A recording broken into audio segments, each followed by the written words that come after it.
know people were associating me with that Duke the Jeweler situation because I went to the Boosie pool party and he happened to be there and he happened to be standing on me. Boosie just shook the entire rap world to its core. He officially took a federal plea deal, and the streets are buzzing that this move could drag Jay Prince and his infamous Dice Game crew straight into the feds' crosshairs. This ain't no small-time bust anymore. If the whispers hold weight, we're looking at the start of a federal storm that could hit Houston harder than anyone ever imagined. Here's the kicker. This plea deal isn't just about Boosie's gun charge. Word is the feds are digging deep into a high-stakes underground dice racket that's been circling rappers like sharks for years, bleeding pockets and building enemies. And guess who's smack in the middle of that investigation? The same agents who've been quietly connecting dots in the murder of Duke the Jeweler. They've been retracing every dice game, every name, every shadowy player tied to those nights, and Boosie just placed himself front and center. Now let's be real, this changes everything. By agreeing to deal with the government, Boosie lit the rumor mill on fire. People are asking the question nobody wants to say out loud. Is he just protecting himself, or did he just hand the feds a loaded weapon that could wipe out one of the most feared circles in hip-hop?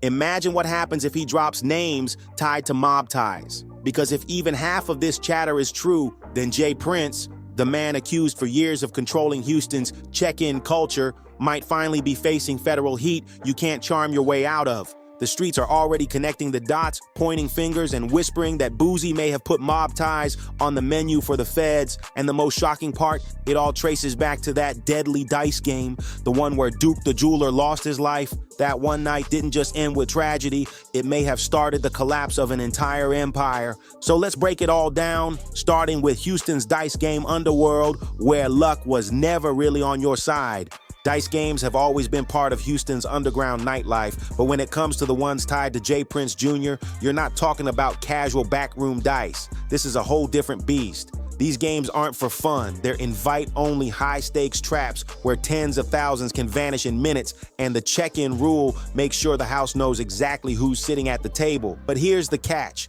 The streets keep whispering about. These games aren't just about rolling dice, they're about stacking the deck before you even walk in. See, word is, Mob Ties runs the setup like a machine. The formula is simple: get the rappers and high rollers into a private spot, keep the bottles popping, the money piled high, and the illusion that it's all about luck. But the real magic is happening in the hands of the crew. According to Charleston, the system works with 3 men in rotation. One rolls, one holds, one swaps. And the dice, they're not fresh out the package. Nah, these cubes are prepped, weighted, shaved, manipulated, so the odds bend right where they want them. The math is easy, the house always wins. Everybody in Texas know what the play is. If you rapping, you celebrity, if you like the strip club, you like to do this, you check in with them, they bringing them bad dice on you. Why you think that Duke the Jeweler, they really couldn't get him? That's why they had to come on, homie. Jay Prince Jr. allegedly gets his cut, rumored around 30%, while everybody else walks away lighter in the pockets. But then came the night everything spiraled. The night Duke the Jeweler walked in. Duke wasn't some rookie. He had just left a Boosie concert, rocking millions in jewelry and the kind of confidence that turns heads. He sat at that table with big money and no fear. And somehow, whether by mistake or fate, he got his hands on dice that weren't part of the house rotation. Suddenly, Duke starts hitting back to back. First stacking thousands, then tens of thousands, until he's up a jaw-dropping $100,000. You can literally see it in the footage. The smiles fading, whispers starting, the energy in the room tightening like a noose. Because in a game rigged for you to lose, a man walking away 6 figures up isn't luck, it's an insult, it's disruption, it's dangerous. Moments later, Duke heads to his car, no security, no entourage, just him. Then the silence shatters. Shots ring out, he drops before he can even process what happened. And here's the chilling part. His jewelry was still on him, his cash untouched.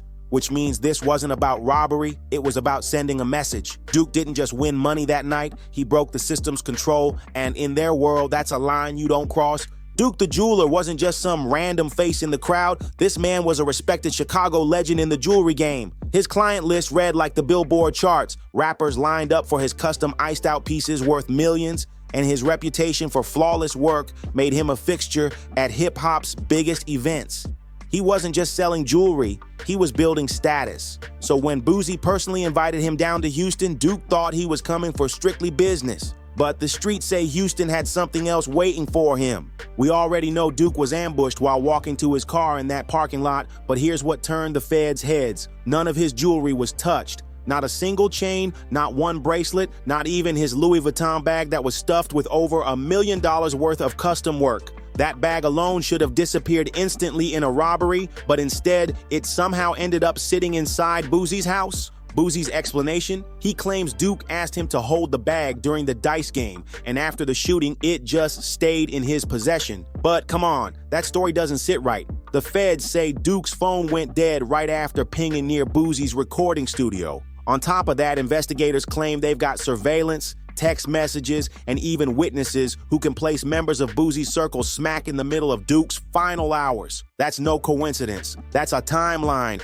and it gets even darker. The feds have zeroed in on Boosie's own nephew as the possible shooter. Instead of sweeping this into Boosie's other legal battles, prosecutors carved out Duke's case as its own standalone federal murder probe. That means it's not just background noise, it's a priority. It's a signal the government is giving Duke's case undivided attention, and they believe this wasn't some random parking lot crime. Which brings us back to that Louis Vuitton bag. It isn't just luggage in this story. It might be the very thing that tied Boosie's name to federal files in a way he can't escape. And that's exactly why the streets are buzzing that Boosie's federal plea deal might not just be about his 2023 gun case. The feds are moving pieces like a chessboard, and every road seems to circle back to Duke's death. The feds split Duke's case off on purpose, and that's a classic pressure play. When the government isolates a case like this, it means they want laser focus, no distractions, no excuses. It also gives them the ultimate bargaining chip. They can dangle leniency on one hand, help us out here and we'll ease up there, while tightening the noose with the other. And Duke's case, it's stacked with problems for Boosie's camp, the kind that don't just vanish with good lawyers. First problem, the digital trail.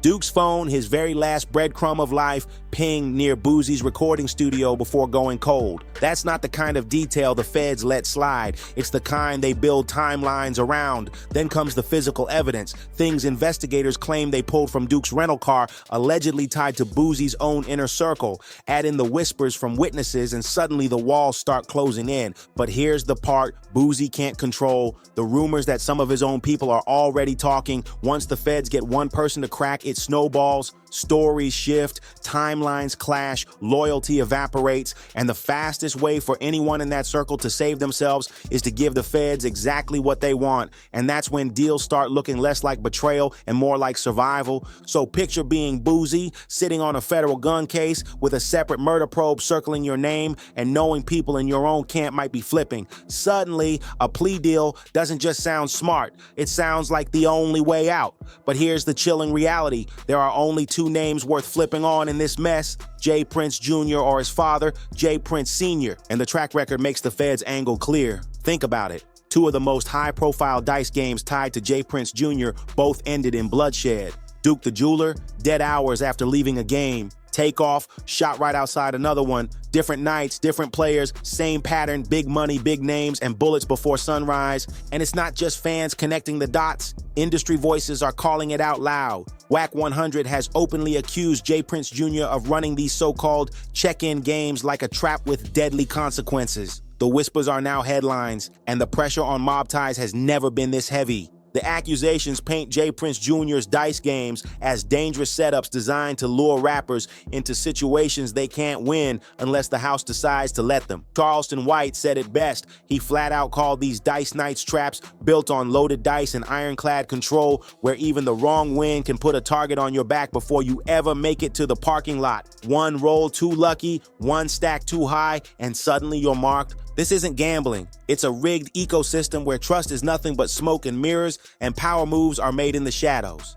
And here's the bombshell: if Boosie really is about to talk, if he starts dropping names from the inside, that whole check-in culture that's controlled Houston for years could come crashing down overnight. Imagine that. The empire of fear, favors, and silent rules, all dismantled with just a few words in a federal courtroom. And the ripple effects are already showing. Some artists, the ones with money and status, are quietly backing away from Houston events. They're canceling appearances, skipping shows, and refusing to step foot anywhere mob ties might have their hand on the door.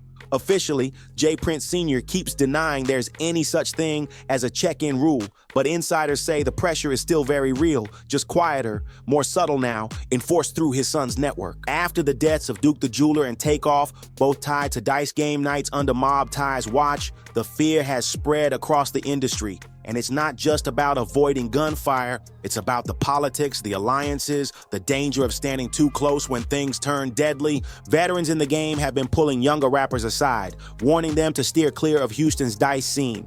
Because once you step in, it's not just about the stacks of cash on the table, it's about who you're aligned with when the night goes left. And in this city, survival has less to do with luck and more to do with knowing whose game you're really playing in. Take Finesse 2 Times, for example. He went from riding with J. Prince Jr. to blasting him in public, claiming he got cheated out of money and hinting at major disrespect behind closed doors. Then came the whispers about a baby mama scandal tied to their fallout, and whether those rumors were true or not, they put even more cracks in the relationship. Suddenly, the image of loyalty and family mob ties tried to project started looking like straight up smoke and mirrors, and that's the problem. People are noticing that J. Prince Jr. seems to be losing allies faster than he can replace them. Artists are backing away, and now even labels are paying attention. With dice game controversies spilling into headlines and violence tied to Mob Ty's name, record execs are quietly warning their people, stay far away from Houston drama. One messy headline can sink $1 million rollout, and no brand wants to be tied to a situation that's always one Instagram live away from turning into a crime scene. And that's why Boosie's potential cooperation has the entire industry shook. If he really starts naming names, it won't just rock Houston, it'll send shockwaves through the rap game nationwide. The check-in culture could collapse, and Mob Ty's grip on the scene could shatter in real time. But let's keep it focused, because the streets aren't the only ones circling. Behind the scenes, the feds are quietly running a much bigger play. Up until now, most of the talk around Mob Ty stayed in the court of public opinion, but federal agencies are reportedly building a case that could stretch all the way into Houston's police department. Think about it. Recent sweeps in Houston have already taken down entire drug rings and violent street crews. Agencies like the FBI, DEA, ATF, and even ICE have been working hand in hand with HPD, and these weren't small busts. These operations were about dismantling whole organizations, from the shooters on the street to the big players funneling the money. That's a blueprint, and if the feds decide Mob Ties is next on that list, they're not coming for scraps. They'll aim to erase the entire infrastructure. Whispers in Houston say there are already sealed warrants floating around tied to Mob Ties, the kind that can flip into surprise arrest overnight. And with HPD's Criminal Intelligence Division working hand in hand with federal task forces, nothing is slipping through the cracks. Every phone call, every favor, every off-the-record move in that circle is being tracked, logged, and dissected under a microscope. But here's the chilling part. All it might take to blow this thing wide open is just one piece of hard evidence. Imagine a leaked video from those infamous dice nights, exposing who was really in the room, who was handling the money, or who gave the nod when things turned violent. That wouldn't just be gossip anymore. That would be case-closing evidence that could bury careers and collapse an empire in one sweep. And that's why Boosie's situation is razor-sharp right now. If he's truly cooperating, the feds could offer him protection in exchange for inside intel. But protection in the streets is a double-edged sword, because once people start believing you're feeding the other side, your name doesn't stay in whispers, it moves into threats. In that world, safety becomes the most dangerous thing you can claim to have. This could be the beginning of the end for Houston's check-in culture, or just the start of a war between silence and survival. Either way, the streets are watching, the feds are listening, and Boosie's next move could decide the fate of more than just himself. So what do you think? Is Boosie really about to flip the game inside out, or is this all just smoke to scare Mob Ties? Drop your thoughts in the comments. Smash that like button if you're locked in. Make sure you subscribe for the next breakdown, and don't forget to hit that bell so you never miss when the truth drops. I'll see you in the next one.